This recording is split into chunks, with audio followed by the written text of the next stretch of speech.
बिस्मिल्लाहिर्रहमानिर्रहीम। नाज़रीन कराम, मैं हूं हसाम खुर्शीद और आप देख रहे हैं मेरा यूट्यूब चैनल HK अपडेट्स। नाज़रीन, रशिया और यूक्रेन को लेकर अहम डेवलपमेंट सामने आई हैं। आज रशिया और यूक्रेन का डेलीगेशन बेलारूस में मौजूद था, जिनके दरमियान मुज़ाकरात जारी थे।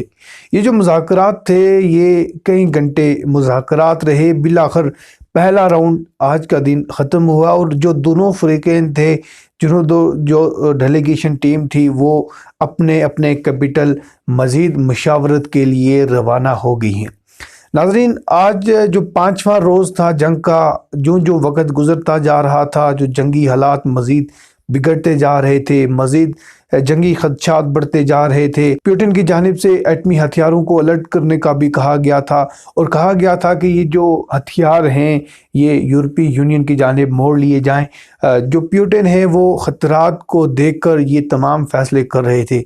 यूक्रेन के बीच मुकम्मल तौर पर जंग लगी हुई थी। यूक्रेन के बीच जो रशियन फ़ौज है उसने यूक्रेन को मुकम्मल तौर पर घेर कर रखा हुआ था।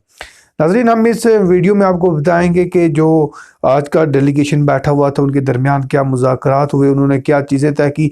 अगर आपने हमारा यूट्यूब चैनल सब्सक्राइब नहीं किया तो इसे सब्सक्राइब कीजिए और बेल आइकॉन के बटन पर ज़रूर प्रेस कीजिए ताकि आने वाली तमाम अपडेट्स आप नाज़रीन तक पहुँच सके। नाज़रीन, आज डेलीगेशन बैठा हुआ था रशिया और यूक्रेन के बीच। अभी जो कुछ टाइम पहले जो डेवलपमेंट सामने आई है, फीफा की जानिब से जो रशियन फुटबॉल टीम थी उस पर भी मुकम्मल पाबंदी लगा दी है। वो फीफा के किसी भी इवेंट में हिस्सा नहीं ले सकती। यूक्रेन और जो रशिया के दरमियान जंग थी, जो इंटरनेशनल ताकतें थी वो ये बात कह रही थी कि जो रशिया है वो खिलाफ वर्जी कर रहा है कवानीन की, जिसकी बुनियादों पर पहले रशिया पर इक़्तिसादी पाबंदियाँ लगाई गई।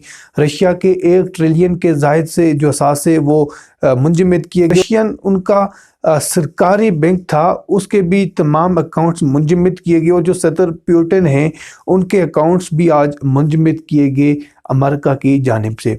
नेटो फोर्सेस और अमेरिका की जानिब से यूक्रेन को मुकम्मल तौर पर तावन की यकीनदानी दिलाई गई थी और बिल्कुल यही हुआ जो हमने देखा कि जो नेटो फोर्सेस और अमेरिका हैं वो मुकम्मल तौर पर तावन कर रहे हैं यूक्रेन। इसके अलावा जर्मनी, फ्रांस, ये भी तमाम ममालिक, साउथ कोरिया, ये भी मदद कर रहे हैं, माली मदद भी कर रहे हैं और मुकम्मल तौर पर यूक्रेन का साथ भी दे रहे हैं। नाज़रीन कराम, आज जो डेलीगेशन बैठा हुआ था, डेलीगेशन के दरमियान जो अहम बातचीत हो रही थी कि जो यूक्रेन के बीच जो जंग बंदी है वो कैसे की जाए और ये जो तमाम मसाइल क्रिएट हुए हैं इनका हल क्या है।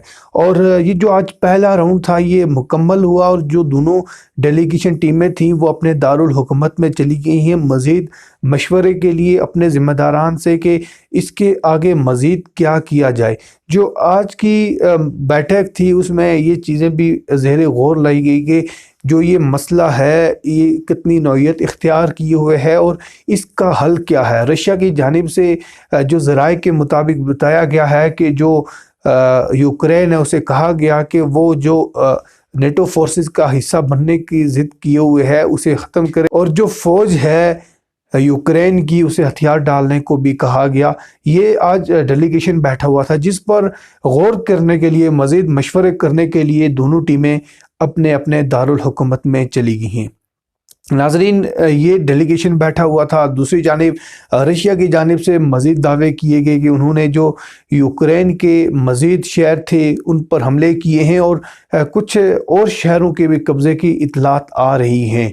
बड़े मिसाइल मारे गए हैं, जो न्यूक्लियर हथियार हैं उनका भी इस्तेमाल हो सकता है। पुतिन की जानिब से उन्हें इस्तेमाल करने की हिदायत भी की गई है कि अगर जो मगरबी ममालिक हैं, मगरबी ताकतें हैं, वो अगर आंखें दिखाती हैं, वो अगर बीच में मसाइल क्रिएट करती हैं तो ये जो हथियार है ये चला सकते हैं। पुतिन की जानिब से मगरबी ममालिक को पहले ही वार्न किया जा चुका है। नाज़रीन कराम, जो रशिया और यूक्रेन का तनाज़ा है इसे लेकर जो बाइडेन भी कह चुके हैं कि ये जो दुनिया है ये तीसरी जंग अज़ीम की जानिब जा सकती है। تیسری جنگ عظیم کے خطرات بھی لاحق ہیں۔ بالکل یہ ہو سکتا ہے کہ اگر اس جنگ نے رکنے کا نام نہیں لیا تو جو گروپ بندی کی جا رہی ہے، جو نیٹو فورسز وہ اپنا گروپ الگ کر رہی ہے، جو روس ہے وہ اپنا گروپ الگ کر رہا ہے، جس کی بنیاد پر یہ ہو سکتا ہے کہ جو دنیا ہے وہ گروپ بندی کی صورت میں ایک نئی جنگ کی جانب چلی جائے اور وہ جنگ تیسری جنگ عظیم ہی ہو۔ ناظرین، بڑی تباہی کا سامنا ہو رہا ہے یوکرین میں۔ یوکرینی جو فوج ہے وہ بھی دعویٰ کر رہی ہے کہ اس نے رشیا کو مزید نقصان پہنچا دیا ہے۔ رشیا کے تقریباً 100 سے زائد اور فوجی مارے جانے کا بھی انکشاف کیا گیا اور یہ بات بھی کہی گئی ہے کہ جو رشیا کا ملٹری سامان تھا اسے بھی تباہ کیا گیا ہے۔ یہ یوکرین کی جانب سے دعویٰ کیا، رشیا بھی یہ دعوے کر رہا ہے کہ جو یوکرین ہے اس کا بھی سسٹم ہم تباہ کر رہے ہیں۔ ناظرین کرام، جو ڈیولپمنٹ سامنے آتی جا رہی ہیں، ہم تمام نیو ڈیولپمنٹس اپنے ناظرین تک پہنچاتے جا رہے ہیں۔ آپ تمام ناظرین کمنٹ کے ذریعے اپنے فیڈ بیک سے ہمیں ضرور آگاہ کریں اور اپنے کمنٹ کے ذریعے یہ بات بتائیں کہ ہماری جو انفارمیشن آپ تمام ناظرین تک پہنچ رہی ہے، کیا آپ تمام لوگ اس سے محظوظ ہو رہے ہیں۔ جن لوگوں نے ابھی تک ہمارا یوٹیوب چینل سبسکرائب نہیں کیا، اسے سبسکرائب کیجیے اور بیل آئیکن کے بٹن پر ضرور پریس کیجیے تاکہ ہماری تمام نیو اپڈیٹس آپ ناظرین تک پہنچ سکے۔ ہمیں دیجیے اجازت، اللہ نگہبان۔